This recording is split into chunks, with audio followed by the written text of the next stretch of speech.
Eating on a budget doesn't need to be Kraft dinner and ramen packages. Your budget is just the amount of money that you allocate towards food. And food tends to be one of our largest expenses. So these tips will help you get a lot more bang for your buck so you can put your money towards the things that you really value. For me, that's personal projects like Bachelor on a budget, investment savings, an apartment close to work, a boosted board for spring 2017. I started Bachelor on a budget so that I can help you put more of your money towards the things that you really value. What are you kids doing with all this? Monster hunting. It's the channel I wanted to learn from when I started to make big changes in my life and diet. If that sounds great to you, please subscribe and join our community. And help us out by giving this video a like. But without further ado, here are my 13 tips for eating healthy on a budget.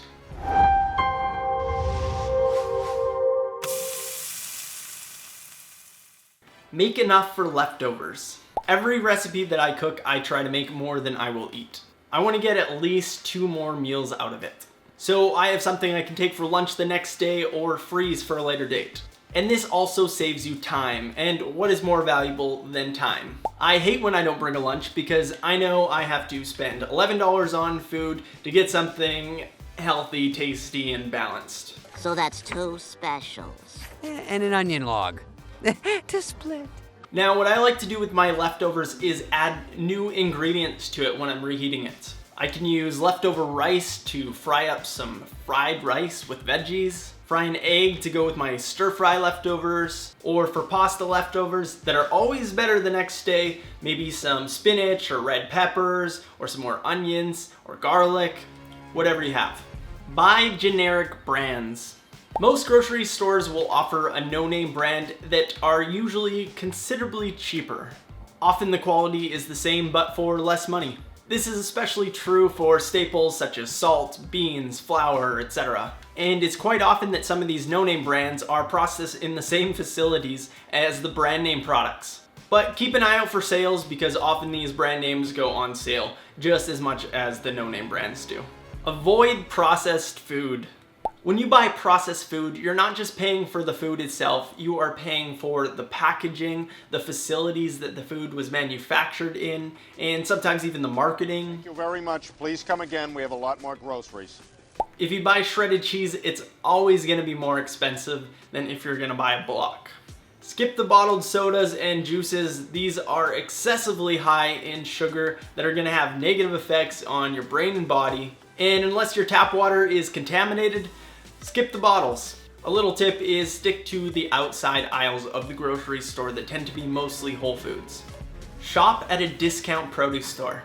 Places that specialize in produce are often much cheaper than your local grocery store is gonna be. Lots of the produce I buy is about 40% cheaper than produce at my local grocery store. It was the same when I was living in Australia. The local produce market was a bit further out, so I would ride my bike there with my backpacking bag on, and I would buy as much as I could carry just because at the grocery store it would cost twice as much, so I would like pack on my full backpacking bag like all the way up to the top, sometimes even having like extra groceries in my handles, and then like biking on the way home like for 20 minutes.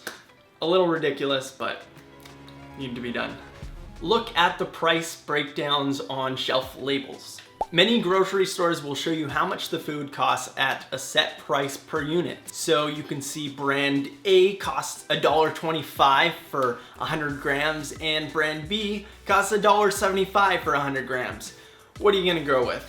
I'd still check out the ingredients, but most often you're gonna go with the more affordable one. If your grocery store doesn't have price breakdowns, then you can either do some quick math if you're smart, or use your calculator on your phone. Buy in bulk. Usually when you buy more of something, you get a discount. So buy non-perishable items in bulk. I buy a lot of stuff in bulk and I get noticeable savings. You'll still want to make sure it's an actual deal, so make sure you look at the price per unit as outlined in the previous tip. I shop at Costco a couple times a year and I fill up my pantry. Not only do I save a lot of money buying in bulk, but I also save time. If you have the space, money, and means of transporting the food, buying in bulk may make sense for you as well. Stock up on sales.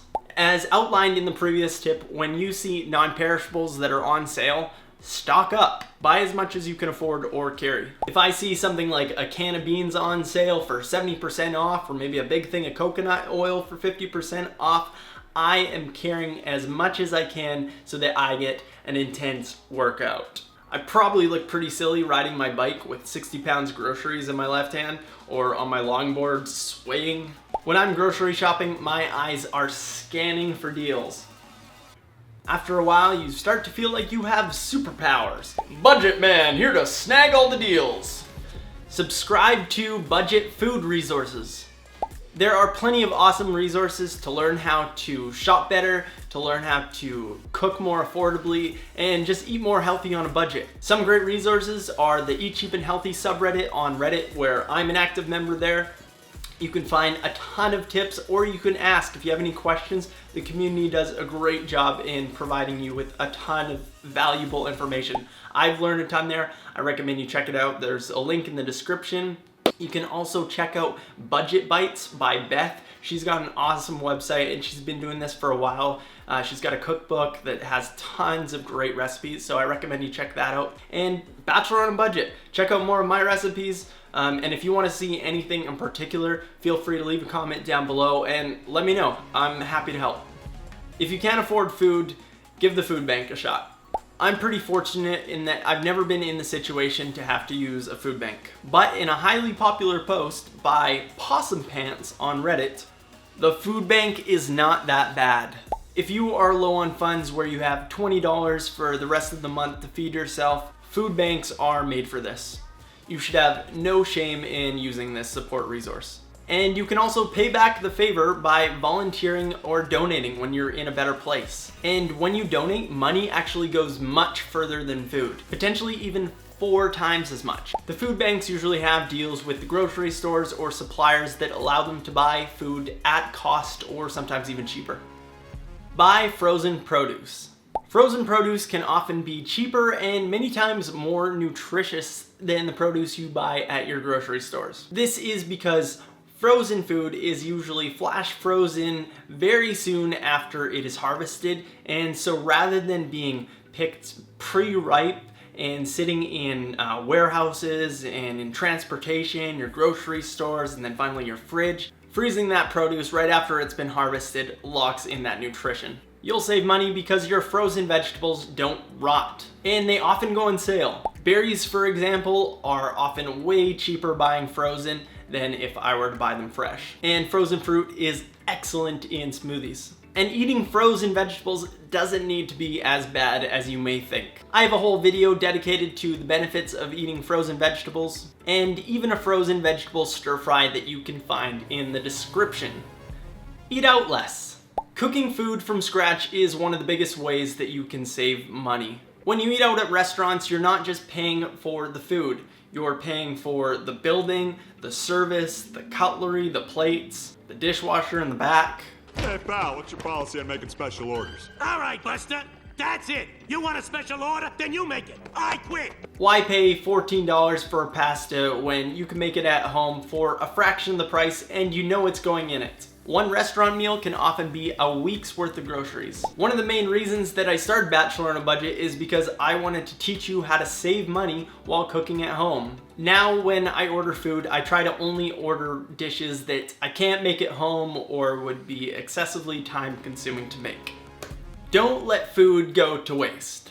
Knowing the basics of how to make a great stock, pasta, stir fry, or stew can really help you to use up those non-perishable items that may be on their last days. If I have any veggies that have been sitting in my crisper for too long, I know I could just whip a few things together and get an awesome meal out of that. Store your food smart. Tomatoes get mealy in the fridge. You can save brown bananas by freezing them and using them for banana bread or smoothies that I like to do a lot. And also check the expiry date before you buy things.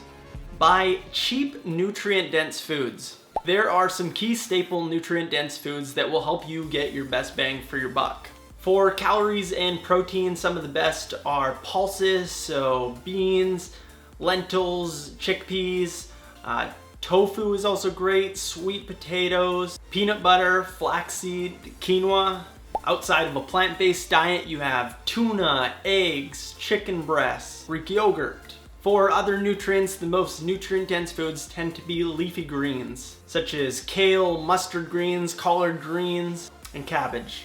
But also carrots, Brussels sprouts, broccoli, cauliflower. These are all highly nutrient-dense foods. I try and buy all of those items when I see them on sale, and many of those as staples on the regular. And that concludes my 13 tips. Thank you guys for watching. If this is your first time here, please hit that subscribe button and join our community. And leave a comment down below and let the community know what tips you may know of for eating healthy on a budget. Check out some more of these videos down below.